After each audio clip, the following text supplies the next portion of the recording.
إن الحمد لله نحمده ونستعينه ونستغفره ونعوذ بالله من شرور أنفسنا ومن سيئات أعمالنا من يهده الله فلا مضل له ومن يضلل فلا هادي له أشهد أن لا إله إلا الله وحده لا شريك له وأشهد أن محمدا عبده ورسوله اللهم صل وسلم وبارك على نبينا محمد وعلى آله وصحبه أجمعين. قال الله تعالى في كتابه الكريم يا أيها الذين آمنوا اتقوا الله حق تقاته ولا تموتن إلا وأنتم مسلمون. قال صلى الله عليه وسلم تركت فيكم أمرين إن تمسكتم بهما لن تضلوا أبدا كتاب الله وسنة رسول الله صدق الله العظيم وصدق رسوله الكريم. Saudara-saudaraku, ikhwan muslimin wal muslimat rahimakumullah. Puja dan puji syukur marilah selalu senantiasa kita persembahkan kehadirat Allah Ilahi Rabbi yang telah memberikan kita umur dan kesehatan, telah memberikan kita kesempatan dan hidayah sampai hari ini. Alhamdulillah kita masih tetap istiqomah di jalan Allah dan kita masih selalu dan senantiasa senang hati kita, tertarik hati kita untuk berada di majelis-majelis yang dimuliakan Allah. Termasuk majelis hari ini adalah majelis ilmu yang penuh berkah dan rahmat dari Allah Subhanahu wa taala. Rasulullah SAW pernah mengingatkan para sahabat. Kata Rasulullah, "Idza marartum bi riyadil jannah farta'u."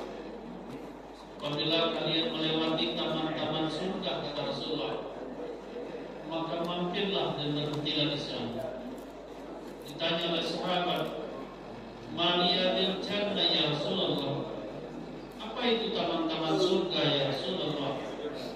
Rasulullah sallallahu alaihi wasallam menjawab, "Wa khaliqul dzikra wa khaliqul ilm." Itu adalah khalaqahnya zikir dan khalaqahnya ilmu. Karena itu adalah taman-taman surga. Dalam hadis yang lain Rasulullah SAW menjelaskan, barang siapa yang ingin Allah mudahkan baginya menuju surga, maka mantapkan hatinya dalam menuntut ilmu. Karena menuntut ilmu itu adalah merupakan satu wasilah menuju surganya Allah Subhanahu wa taala. Semakin kita dipahamkan hati kita dengan agama, maka diberikan kita kenikmatan dalam melaksanakan syariat agama. Semakin paham hati ini dengan syariat yang kita jalankan, maka semakin nikmat pula syariat itu kita jalankan. Kalau kita tidak paham dengan ibadah dan syariat yang kita lakukan, maka jauhlah kita dari sebuah kenikmatan dalam ibadah. Yang ada adalah beban ibadah. Tidak paham dengan sholat yang kita lakukan, maka sholat itu jadi beban. Tidak paham dengan sholat yang kita laksanakan, jadi beban. Tapi ketika seseorang sudah memahami hakikat dari semua ibadah itu, maka ada kenikmatan yang tidak bisa didapatkan dengan cara lain kecuali dengan beribadah kepada Allah Subhanahu wa taala. Karena memang hakikat kita hidup dalam surah Az-Zariyat ayat 56 adalah untuk ibadah kepada Allah. Wa ma khalaqtul jinna wal insa illa liya'budun. Tidak aku ciptakan jin dan manusia, kata Allah, kecuali untuk mengabdi kepada. Inilah saudara-saudaraku yang harus kita sadari betul dalam hidup ini, bahwa tugas kita adalah untuk ibadah kepada Allah. Profesi, jabatan, kedudukan dan semua yang melekat pada tubuh kita ini sesungguhnya merupakan sarana kita untuk ibadah. Tidaklah semua itu dititipkan kepada kita kecuali untuk memudahkan kita dalam beribadah. Kita diberikan tubuh yang sehat, maksudnya agar kita lebih mudah dalam beribadah. Karena beribadah dalam kondisi tubuh yang sehat jauh lebih nikmat dan lebih mudah. Kita diberikan rezeki oleh Allah Subhanahu wa Ta'ala dengan berbagai macam profesi yang ada pada kita. Tujuannya adalah untuk membantu kita dalam ibadah kepada Allah Subhanahu wa Ta'ala. Allah titipkan harta benda dengan kita, kendaraan, rumah, pakaian, dan semuanya adalah dalam rangka untuk menunjang ibadah kita menjadi lebih baik. Jabatan, pangkat, kedudukan adalah dalam rangka untuk memperluas sarana ibadah kita. Karena jabatan yang kita sandang, pangkat kedudukan yang kita miliki, itu adalah merupakan faktor utama yang paling penting untuk memperluas jangkauan ibadah kita. Oleh karenanya saudara-saudara, kalau kita membuka tafsir surah Al-Zariyat ayat 56, bagi itu dalam tafsirnya biar buka, maka banyak yang sudah kadang terlupakan dalam hidup kita ini. Seringkali nikmat itu bukan untuk ibadah. Seringkali nikmat yang dititipkan itu buat kita membangga-banggakan diri kita. Padahal tidak ada maksud Allah untuk itu. Seringkali nikmat yang dititipkan dengan kita adalah untuk memuaskan hawa nafsu dan hasrat kita. Oleh sebab itu, ketika nikmat itu tidak digunakan dalam rangka untuk ibadah kepada Allah, maka ini salah satu yang termasuk dalam kajian dimensi orang yang kufur terhadap nikmat. Oleh sebab itu, mari kita gunakan semaksimal mungkin. Semakin banyak nikmat, semakin luas ibadah kita kepada Allah Subhanahu wa Ta'ala.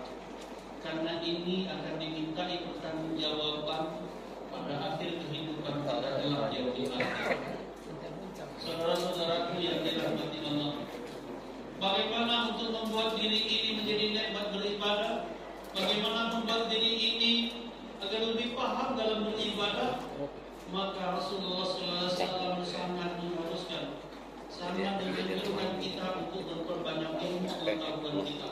Karena ilmu ini adalah merupakan gerbang sebuah ibadah yang seharusnya pertambahan ilmu yang kita miliki akan menjadi luas dalam ibadah yang kita lakukan dalam kehidupan ini. Oleh karenanya Rasul mengingatkan sahabat, kalau pada majelis ilmu mampirlah, kata Rasulullah, itu adalah taman surga. Saudara-saudara yang dirahmati Allah, memang untuk menuju kebaikan, iblis tidak pernah berlepas tangan terhadap umat Muhammad. Hal yang paling ditakutkan oleh iblis adalah ketika umat Muhammad ini paham dengan agamanya. Kalau umat Muhammad ini paham dengan agamanya, maka tidak akan pernah lagi umat Muhammad ini bisa disesatkan oleh iblis. Tapi kalau umat Muhammad ini beribadah tapi tidak paham dengan agamanya, maka gampang bagi iblis untuk menyesatkan. Iblis tidak sulit menyesatkan orang yang sedang beribadah. Karena tidak sedikit orang yang beribadah justru tidak mendapat pahala karena disesatkan oleh iblis. Yang pertama, iblis sesatkan niatnya dalam beribadah, sehingga berlakulah hadis Rasulullah, innamal a'malu binniyat wa innamal likulli imri'in ma nawa. Sesungguhnya segala perbuatan tergantung dengan niat, dan Allah hanya akan membalasnya sesuai dengan niatnya. Iblis bermain untuk menyesatkan niat seorang hamba Allah. Kalau tidak disesatkan dengan niatnya, maka iblis sesatkan cara ibadahnya, sehingga ibadahnya tidak sesuai dengan tuntunan Rasul. Kalau tidak disesatkan dengan cara ibadahnya, maka iblis jadikan riya dalam ibadahnya, sehingga riya itu menjadi syirkun shaghir, syirik kecil yang akan menghapus ibadah. Ini iblis tidak pernah berhenti untuk menggagalkan ibadah kita. Oleh sebab itu perlu pemahaman ibadah. Karenanya masjid-masjid mengadakan taklim-taklim agar jamaahnya paham dengan ibadahnya. Pemahaman ini akan menjadi pokok tidak mudah disesatkan dalam beribadah. Saudara-saudaraku yang dirahmati Allah, selain ibadah taklim, kajian taklim majelis ilmu yang penting seperti yang kita laksanakan setiap subuh, maka menyadari hakikat ibadah adalah menjadi hal yang tidak kalah pentingnya pula. Di antaranya kita sadar betul tentang hakikat ibadah sholat yang kita lakukan. Saya ini agak mulas materi yang pernah saya sampaikan dalam lidah 6 bulan lebih bertemu dengan jamaah. Jadi aku rasa ini materi yang hampir semuanya sudah saya sampaikan di masjid. Hakikat sholat. Sholat itu bukan cuma sekedar ibadah biasa, tapi sholat itu adalah fondasi keimanan seseorang. Keislaman seseorang itu ditentukan oleh sholat. Sebagaimana disebutkan dalam hadis Rasulullah SAW yang diriwayatkan oleh Imam Muslim, Buniyal Islam 'alal khamsin, syahadatu an la ilaha illallah Muhammadar Rasulullah, qamas shalah, ita'iz zakat, wa shaum Ramadan, wa hajjil baita man istata'a ilaihi. Islam itu dibangun dalam 5 perkara. Yang pertama, Islam diletakkan atas dasar tauhid, kalimat la ilaha illallah Muhammadar Rasul.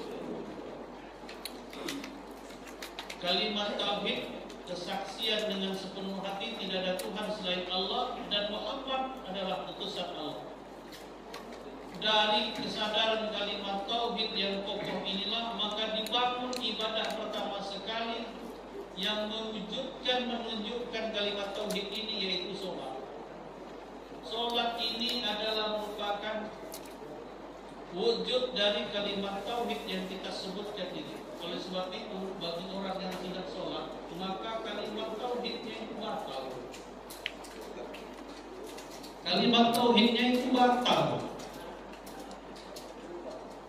Yang ngaku Islam tapi tidak sholat, kalimat tauhidnya batal. Makanya kata Rasulullah, bainal mu'min wal kufri tarkas sholat.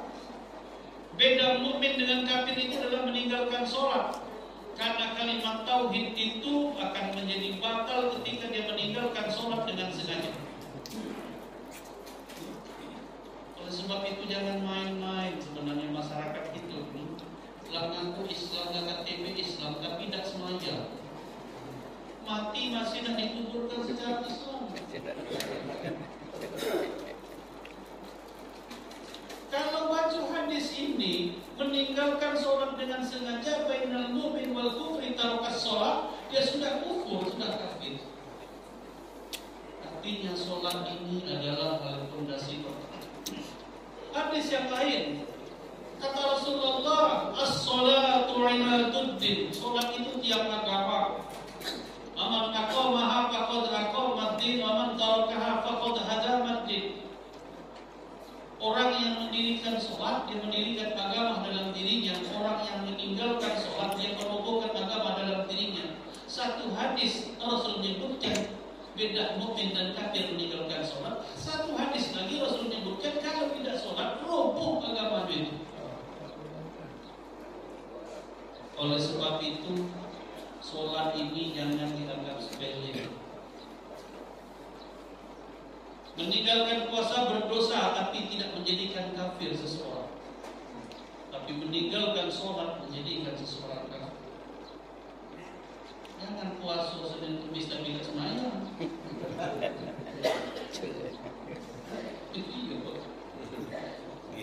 Pangganian ngomongkan puasa, rajin puasa, masuk daun segala macam. Semayang memang agak lambat. Jemaah masjid dan pernah. Sholat ini adalah yang pertama. Hadis yang lain diperkuat lagi kata Rasulullah biar lebih meyakinkan kita bahwa sholat inilah ibadah yang paling utama. Apa kata Rasulullah? Awwal ma yuhasabu bihi fi yaumil qiyamati hadis sholat.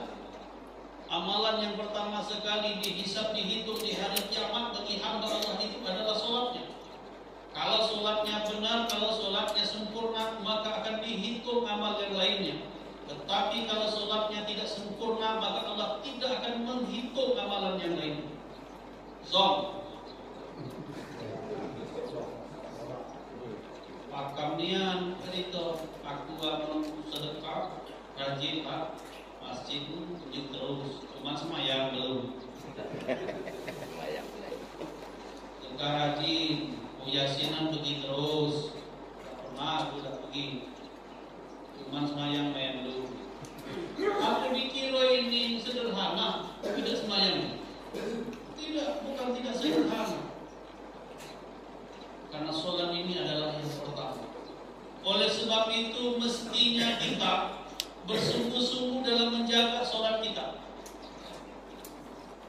Karena salah satu penyebab seseorang menjadi pewaris surga Firdaus itu adalah mereka yang menjaga sholat. Walladzina hum 'ala sholawatihim yuhafizun. Mereka yang menjaga sholatnya. Ulaika humul warisun alladzina yarithuna al-firdaus hum fiha khalidun. Jadi Pak, syarat-syarat masuk surga Firdaus. Kalau kita ingin jadi pewaris surga Firdaus, sudah Allah jelaskan dalam surah Al-Mu'minun ayat 1 sampai 11. Terbuka. Ini tutup-tutupan Allah. Untuk buka formasi masuk surga Firdaus itu terbuka untuk umum. Tidak ditutup-tutupi, tidak perlu pakai dalam, perlu pakai nyobok-nyobokan. Yang penting penuhi syaratnya. Qad aflahal mu'minun. Beruntunglah orang-orang yang beriman. Alladzina hum fi sholatihim khashi'un. Yang pertama, mereka yang khusyuk dalam salat. Walladzina hum 'anil lagwi mu'ridun. Mereka yang menjaga dari perkataan yang sia-sia. Maksudnya dari perkataan yang negatif dulu. Itu nih banyak ngomong yang negatif dulu. Yang betul ada kita ngomongin sebaik-baik kalam dalam Islam, ya. Khairul kalam, sebaik-baik kalam itu yang pertama adalah kalam di salat. Perkataan kita dalam salat, bacaan-bacaan salat. Yang kedua, di kalamul Quran. Perkataan kita dengan Quran yaitu membaca Al-Quran. Yang kedua, kalam yang ketiga adalah menyebut asma Allah. Subhanallah, alhamdulillah, astaghfirullah, dapat nikmat alhamdulillah, sengaja berdosa, astaghfirullah, dapat musibah innalillah. Kalam-kalamullah yang menyebut asma. Yang keempat, kalamullah yang keempat adalah doa. Masuk masjid baca doa. Banyak yang lupa baca doa masuk masjid. Doa masuk baru terima. Kata Rasulullah setiap masuk masjid yang membaca salawat atas diri dan keluarganya. Allahumma sholli ala Muhammad wa ala ali Muhammad. Lalu Rasul membaca doa, Allahumma ighfirli dhunubi waftah li abwaaba rahmatik. Ini tergantung kebiasaan. Kamu biasa dah lupa, tapi yang jarang dipakai lupa. Mengapa baca doa ini? Agar langkah kaki masuk masjid itu langsung menggugurkan dosa kita. Supaya masuk masjid ini jadi menggugur dosa kita. Baca doa tadi. Nabi yang tak kati dosa pun baca doa ini. Nabi masuk masjid tidak kati dosa, masih Nabi baca Allahumma firli dhunubi. Ya Allah ampunilah dosa-dosaku. Waftah li abwaaba rahmatik, dan bukakanlah pintu-pintu rahmat di masjid ini. Sehingga Allah turunkan sesuai dengan doa kita. Kalau doa masuk masjid ini minta diampuni dosa, doa masuk masjid ini minta diturunkan pintu-pintu rahmat, bukakan pintu-pintu rahmat, maka Allah kabulkan. Allah gugurkan dosanya, Allah bukakan pintu-pintu rahmatnya. Nah yang masuk masjid tidak berdoa, dia dapat pahala baik. Dia tidak minta. Sekarang lagi ajarkan kami minta untuk masuk masjid. Ini kalam yang terbaik itu adalah doa. Makanya Nabi mengajarkan kepada kita semua aktivitas ada doanya. Sampai kita masuk kamar mandi pun diajarkan doa. Mau berhubungan suami istri diajarkan doanya. Ini yang muda-muda, yang gak tua-tua baca hukum. Jangan dipakai.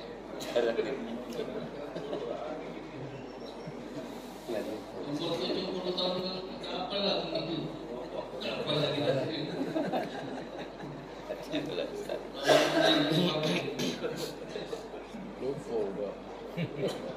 Lainnya ada doa yang selalu diajarkan Nabi, makan baca doa. Mengapa? Kalam yang terbaik itu adalah dalam doa. Apalagi setelah itu kalam yang terbaik itu adalah watawassaw bil haqqi watawassaw bis sabr, yang termasuk di dalam surah Al-Kautsar. Inna a'tayna wal asri innal insana lafi khusr illa alladziina aamanu wa 'amilus shalihati watawassaw bil haqq watawassaw bis sabr. Ketemu dengan kawan adalah saling menasihati dalam kebenaran dan kesabaran, maka itu ada nilai pahala. Yang terakhir, kalam yang baik itu adalah kalam yang menyenangkan dan menghibur seseorang, menyenangkan hati. Itu tidak kalau doaku tidak, nasihatku tidak, menyenangkan hatiku tidak, omongan ini mau menyakit hati. Nak dapat pahala. Kalam seburuk-buruk kalam adalah fitnah dan riba. Kalam yang paling buruk itu adalah fitnah dan riba. Jauhi fitnah dan riba. Banyak ternyata kalam yang baik, tapi nak pilih yang jelek ini. Kalam yang baik itu banyak. Nah ini ajarkan dalam syariat agama kita. Kalam itu khairul kalam fil hayat, sebaik-baik perkataan di dalam hidup kita untuk kita biasakan dalam kehidupan sehari-hari. Nah inilah yang kita dapat dari pengajian. Kita dapat dari watawassaw bil haqqi watawassaw bis sabr. Karena pengajian ini pada dasarnya kita saling ingatkan. Lapak cakal sebenarnya, cuma malah lupa. Yang tidak pengajian itu bukan tidak tahu, yang jarang pengajian itu bukannya tidak tahu, baca juga, tapi lupa karena tidak kata yang ingat tu. Nah pergi pengajian ingat itu bionia, itu pernah dengar usah ceramah main, cuma tidak tinggal itu. Nah inilah gunanya kita majelis ilmu yang diadakan ini. Oleh sebab itu Rasul juga menghargai luar biasa. Dalam sebuah hadis yang sama dari Aisyah radhiyallahu anha, Rasul pernah berkata pada Aisyah, seseorang yang keluar dari rumah untuk menuju satu majelis menuntut ilmu agama Allah, maka perjalanannya dari rumah sampai ke rumah lagi dihitung fi sabilillah. Pahala itu. Jangan ngomong pengajian kata ulian. Tidak pengajian makai ulian. Memang enak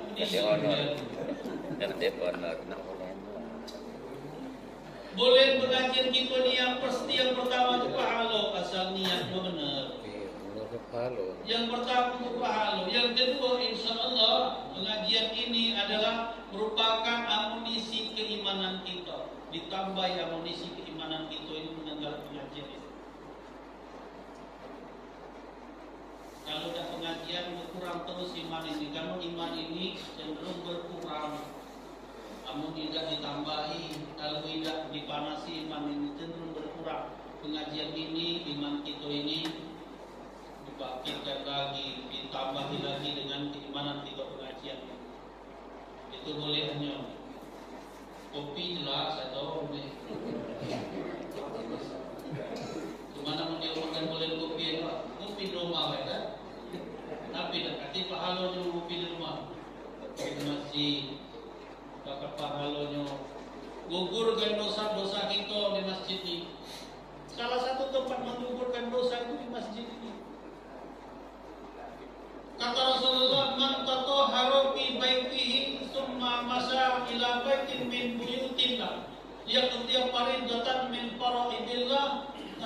ihdahuma wa tarfa'u darajat.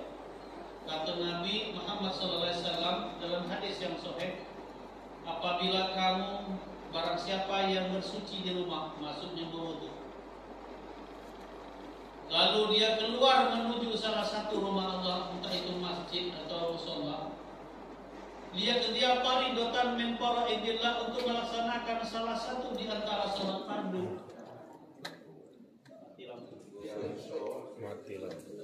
Melaksanakan salah satu daripada sholat fardu, maka kata Rasulullah, satu langkah kakinya akan menggugurkan dosa-dosanya, dan satu langkah kaki lagi akan mengangkat derajatnya. Pahalonyo hitungan langkah kaki, saudara-saudaraku. Pahalonyo itu hitungan langkah kaki kita. Oleh sebab itu jangan berani melangkahkan kaki untuk menuju masjid. Sudah kalaulah melangkahkan kaki ke masjid, jangan pernah nyesel. Aduh yang nyesel. Hari agak gelap-gelap, masih pergi ke masjid, sampai masjid tidak gelap. Nyesalku, masjid tadi ke masjid. Masjid aja nyesal. Nyesal ke masjid karena sampai masjid sudah nefas. Pergi ke masjid, ikut taklim, keluar hilang sendal, nyesal pula ke masjid.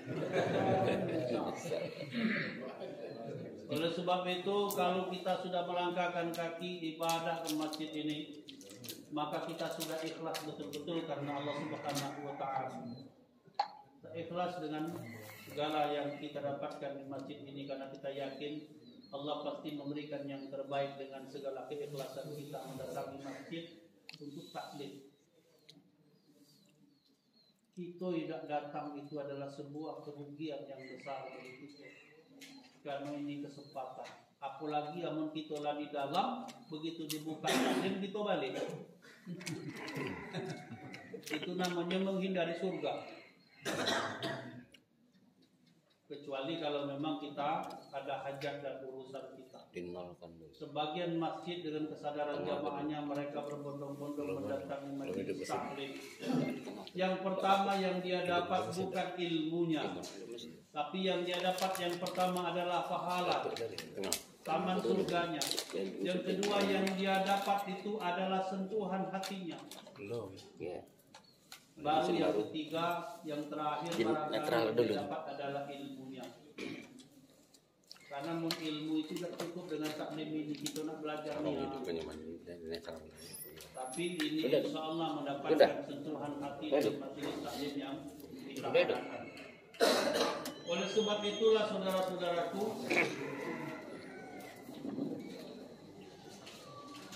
ringankan kaki kita untuk menuju ke rumah Allah.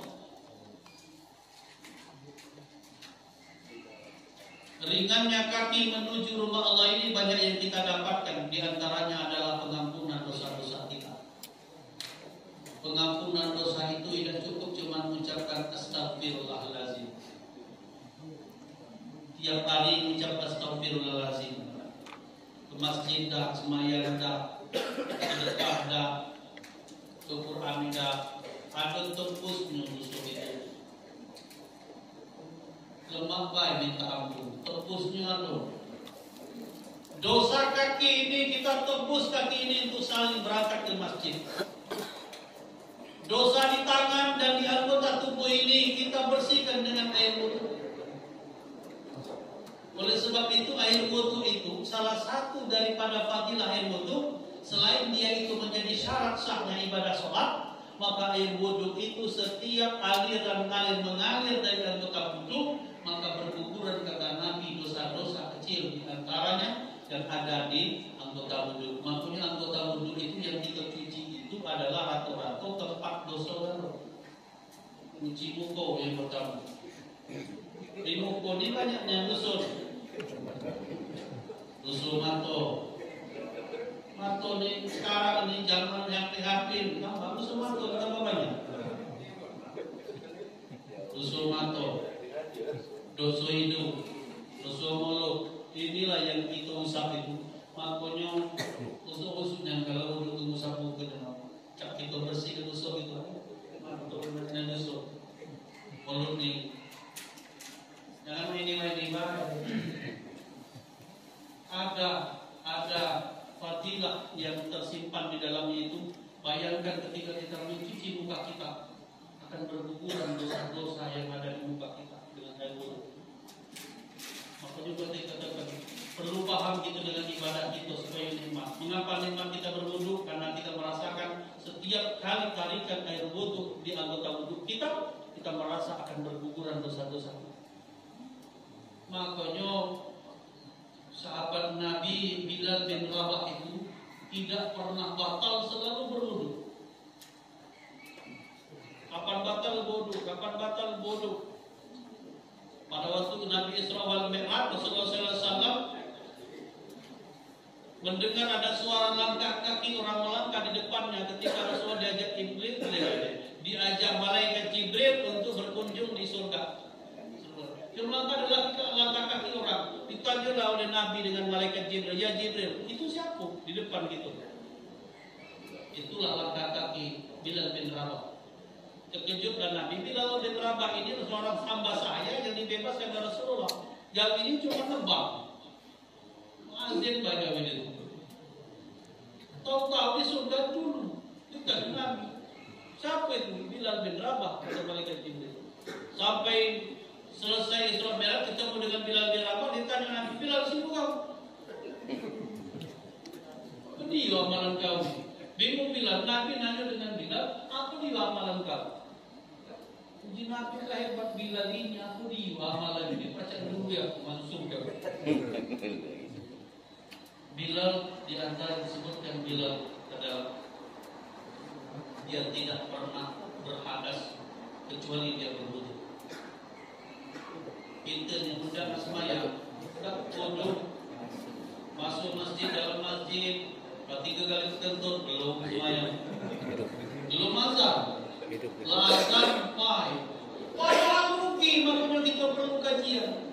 Kalau kita berada di dalam masjid dalam keadaan berhadas, ada yang tidak kita dapatkan. Yang pertama, ampunan dari Allah dalam masjid, pahala kita sebagai pahala sholat dalam masjid. Yang ketiga, doa dari malaikat tidak didapatkan kalau kita berhadas di dalam masjid. Tapi kalau kita dalam keadaan suci dalam masjid, yang pertama, waktu kita duduk di masjid itu menjadi pahalanya setara dengan pahala kita sholat.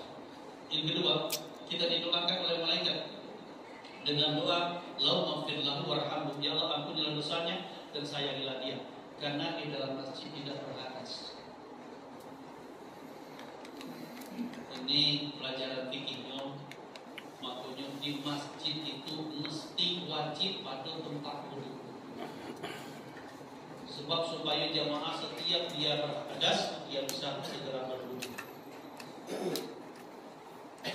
Nah, Bilal ini bukan cuma di masjid Bilal bin Rabah. Di rumah pun setiap dia batal dia mengambil air wudhu. Agak lain memang Bilal, memang beda. Tidak sama memang dengan kita. Itu malas. Kalau Nabi mensunahkan sebelum tidur berwudhu, kita juga jarang berwudhu. Alasan itu ada baik. Tidak wudhu, ya sama kayak bohong. Entar lagi batal. Wudhu tidur batal lagi. Persoalannya beda. Persoalan setelah kita wudhu batal, persoalan lain. Tapi persoalan yang pertama itu kita sudah melaksanakan sunnah Rasul sebelum tidur berwudhu. Kalau batal lain urusan lagi. Urusannya kita sudah melaksanakan sunnah Rasulullah SAW. Saudara-saudaraku yang dirahmati Allah Subhanahu Wa Taala. Jadi banyak amalan-amalan yang dijanjikan bisa menggugurkan dosa-dosa. Termasuk membaca Al-Quran, termasuk sedekah, wudu menggugurkan dosa-dosa kita. Oleh sebab itu, di antara cara untuk tubuh ilallahi taubatan nasuha itu adalah dengan meningkatkan ibadah kita kepada Allah Subhanahu Wa Taala. Tidak cukup kita sekedar minta ampun, tapi ibadah-ibadah ini tidak kita laksanakan karena penyebab gugurnya dosa itu adalah ibadah. Sama dengan kita bersalaman. Kata Rasulullah, apabila dua orang mukmin bertemu lalu dia berjabat tangan dengan keikhlasannya, maka berguguran dosa di antara keduanya sebelum mereka berpisah. Nah di situ sahih. Tapi jabatan tangannya itu dengan keikhlasan, jangan tangan dinyukar muka tak mana. Mentang-mentang yang nyalam ini dah selevel, tangan baik. Tapi jabatlah tangan, pandanglah wajahnya dengan keikhlasan, maka pada saat itu dosa di antara keduanya akan berguguran. Ternyata banyak yang waktu itu menggugurkan dosa-dosa di antara kita. Adalah amalia-amalia ibadah kita sehari-hari. Termasuklah kita hadir di masjid ini dengan sholat berjamaah di masjid. Saudara-saudaraku yang dirahmati Allah, sekali lagi menjelaskan bahwasanya sholat ini bukan amalia ibadah biasa, tetapi menjadi fondasi dasar keimanan dan keislaman kita. Oleh karenanya, mari kita bersungguh-sungguh untuk ibadah sholat ini dengan segala kesungguhan.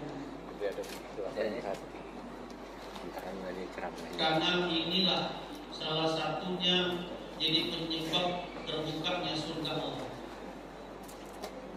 As-salatu miftahul jannah. Salat itu adalah anak kuncinya surga. Kalau kita tidak salat, dan dia anak kuncinya dapat buka di surga. Masih mending membaca tejimon lagi lah. Oleh sebab itu salat ini adalah anak kuncinya surga, itu adalah salat. Salat ini adalah anak kuncinya segala kemudahan urusan. Sehingga dalam Al-Quran disebutkan, ya ayyuhalladzina amanu ista'inu bis-sabri was-shalah. Hai orang-orang yang beriman, jadikan salat dan sabar itu sebagai penolongan. Sebab itu ketika seseorang dalam keadaan kesulitan, kesusahan, maka salah satu cara kita meminta pertolongan Allah adalah salat. Makanya ada salat sunat hajat. Kalau kita ragu untuk menentukan pilihan, ada salat sunat istikharah. Semua itu didasarkan pada sholat. Hari kemarau meminta hujan, ada sholat sunat istisqa. Mengapa semuanya itu dilakukan ada sholatnya? Karena sholat ini adalah merupakan pangkal utama permohonan seseorang kepada Allah Subhanahu wa Ta'ala. Ini semayang hidup, duduk bersekali. Semayang maghrib itu fokus kami berdoa, minta ya Allah banyak juga rezeki tahun ini. Masih berdoa doa, tapi tidak melaksanakan kewajiban. Iyyaka na'budu wa iyyaka nasta'in. Allah tempat kita menyembah dan Allah tempat kita minta pertolongan. Kalau kita sembahyang, doa kita sebenarnya lado dalam sembahyang ini. Rabbil firli warhamni jibrini warzuqni warfa'ni wahdini wa'afini wa'fu'ani. Lengkap itu. Nah, kalau kita ada rezeki, kita diangkat derajat, kita ampuni dosa, minta maaf. Atau kalau minta hidayah, kita minta itu. Dan itu salah satu tempat yang mustajabah doa itu di dalam pada saat sujud, kemudian pada saat di antara dua sujud itu. Makanya akan cari di masjid subuh sedikit baca Rabbil firli, hati kita ini Allah Alhamdulillah bisa. Warahmatullahi saya minta berjibuni, cukupkan kekurangan ini Allah, aku ini banyak kurang akal, kurang ajar, kurang cukupkan dengan Allah. Wajibuni warzuqni, berilah rezeki, warfa'ni, angkatlah derajatku, wahdini, berilah petunjuk, warafini, wa'fani, ampuni, maafkan kesalahanku ya Allah. Ini sembahyang ini gancang salam, gancang pula sembahyang. Karena setiap langkah takbir ada rencana. Allah Akbar pula ilah rencana pasar pun kena sudah salah gelet buat rencana. Yang paling bagus itu ketika kamu buat rencana urusan dunia saat takbiratul ihram. Kalau kita Imam Syafi'i dalam buat rencana pada saat takbiratul ihram, Allahu Akbar pasal ikan beras semuanya ini. Buat rencana itu sudah salam. Assalamualaikum warahmatullahi wabarakatuh. Assalamualaikum warahmatullahi wabarakatuh. Kiri kanan baru kita berencana. Pasal beras. Ya coba. Ini kan pernah angkat takbir dan berencana itu. Kalau dalam takbir masuk rencana, maka sepanjang sholat itu seluruh rencana itu dibahas dalam sholat. Nak berangkat kantor, tidak usah susun rencana. Allahu Akbar. Kamu pejabat jadi sholat dia teringat kaki nak panggil dulu kaki. Manggil kaki dan sholat itu sudah dibahas video bagaimana ditanya. Sebab itu sholat itu takbiratul ihram itu kunci. Kalau kita bisa menghusukkan diri pada saat takbiratul ihram bisa lurus ke depan. Tapi kalau takbiratul ihram itu tidak bisa meluruskan niat kita, maka sampai ke ujung kacau sholat. Mintalah dalam sholat itu adalah permintaan tidak ada Tuhan kita. Dan itu tempat yang saja. Sebab itu makanya apapun yang terjadi dalam hidup ini menyelesaikannya adalah sholat.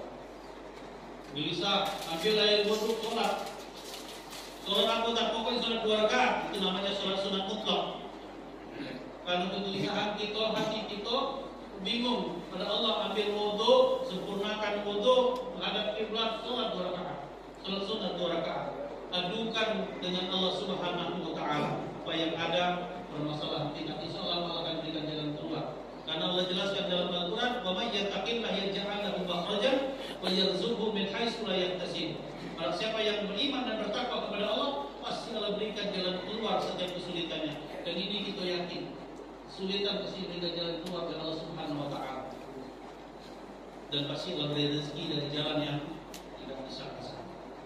Saudara-saudaraku yang dirahmati Allah, itulah yang penting. Sebenarnya hidup kita ini dalam beribadah. Kuncinya wa maqalatul jinna wa insa ala yaqulun. Kita mantapkan, yakinkan hati kita, tugas kita di dunia ini untuk ibadah kepada Allah. Semua fasilitas, semua rezeki, semua nikmat yang Allah titipkan dengan kita, kita gunakan untuk ibadah kepada Allah Subhanahu wa Ta'ala. Insyaallah kalau itu kita gunakan untuk ibadah kepada Allah, semua yang melekat dengan kita akan menjadi ladang pahala bagi kita.